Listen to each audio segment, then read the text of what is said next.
और वहीं आज आम आदमी पार्टी का स्थापना दिवस है। सीएम आतिशी क्या कुछ कह रही हैं, आपको सुनवाते हैं।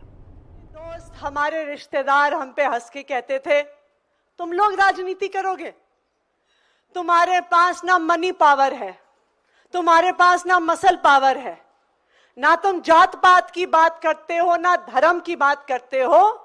ऐसे राजनीति नहीं होती है इस देश में।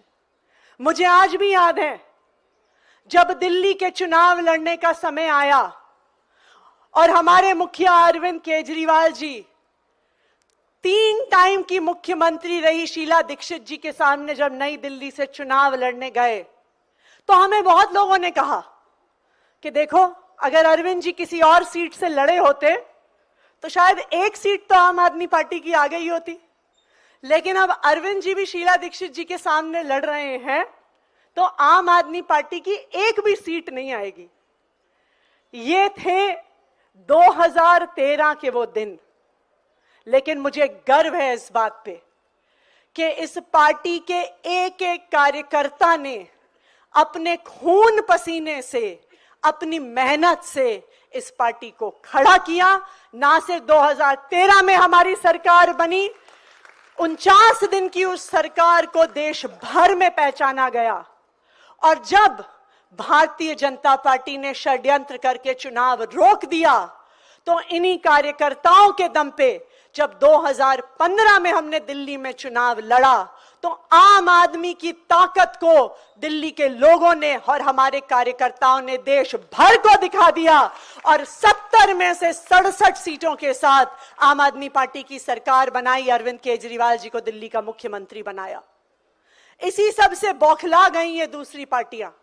उनको लगा कि अगर ईमानदारी की राजनीति करके, बिना पैसे बांटे, बिना दारू बांटे, बिना जात पात की राजनीति किए, बिना धर्म की राजनीति किए, अगर एक ईमानदार पार्टी सरकार में आ गई तो इनकी राजनीतिक दुकानें बंद हो जाएंगी।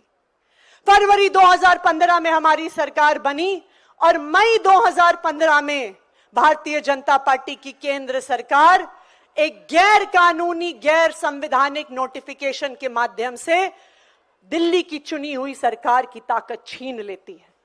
लेकिन मैं सलाम करती हूं हमारे पार्टी के मुखिया और दिल्ली के सबसे लोकप्रिय मुख्यमंत्री अरविंद केजरीवाल जी को कि इतनी मुश्किलों के बावजूद भी पिछले 10 साल में अरविंद केजरीवाल जी ने जो दिल्ली के लोगों के लिए काम करके दिखाया है, वो 75 साल में इस देश की राजनीति में नहीं हो पाया।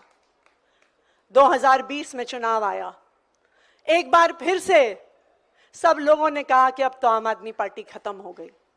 सब लोगों ने कहा कि देखो, तुम्हारे काम रोके, अब तो ये पार्टी का चुनाव जीतना मुश्किल है। लेकिन आम आदमी पार्टी के कार्यकर्ताओं ने और दिल्ली के लोगों ने ये दिखा दिया कि काम के बलबूते पे राजनीति ना सिर्फ हो सकती है, काम के बलबूते पे चुनाव जीते जा सकते हैं और भारी बहुमत से जीते जा सकते हैं।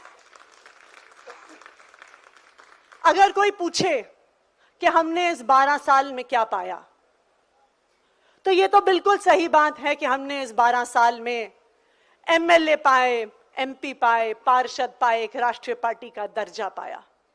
लेकिन मैं एक उससे भी जरूरी बात कहूंगी। मुझे याद है, दिल्ली में अरविंद केजरीवाल जी की सरकार बनने से पहले जब कोई गरीब बच्चा एक टूटे फूटे सरकारी स्कूल में जाता था, उसकी आंखें जमीन की तरफ होती थी, उसके कंधे झुक जाते थे और उसे शर्म आती थी ये बात कहने में कि मैं सरकारी स्कूल में पढ़ता हूं। ना सिर्फ दिल्ली में बल्कि देश भर में सरकारी स्कूलों का वो हाल था कि जैसे कोई पेशेंट वेंटिलेटर पे है, अब मरने का समय आ गया है। देश भर में ये बात चलती थी कि अब सरकारी स्कूल बचने वाले नहीं है, धीरे धीरे सभी अपने बच्चों को प्राइवेट स्कूल में सिखाएंगे। हमने 12 साल में ये पाया कि आज दिल्ली के सरकारी स्कूलों के नतीजे प्राइवेट स्कूलों से बेहतर आ रहे हैं। हमने 12 साल में पाया कि गरीब से गरीब परिवार से आने वाले बच्चे आज आईआईटी, जेईई का एग्जाम पास करके बड़े बड़े इंजीनियरिंग कॉलेज में एडमिशन ले रहे हैं। और आज हमने ये पाया, और मैं कहूंगी आम आदमी पार्टी के इस सफर से पूरे देश ने ये पाया कि आज देश की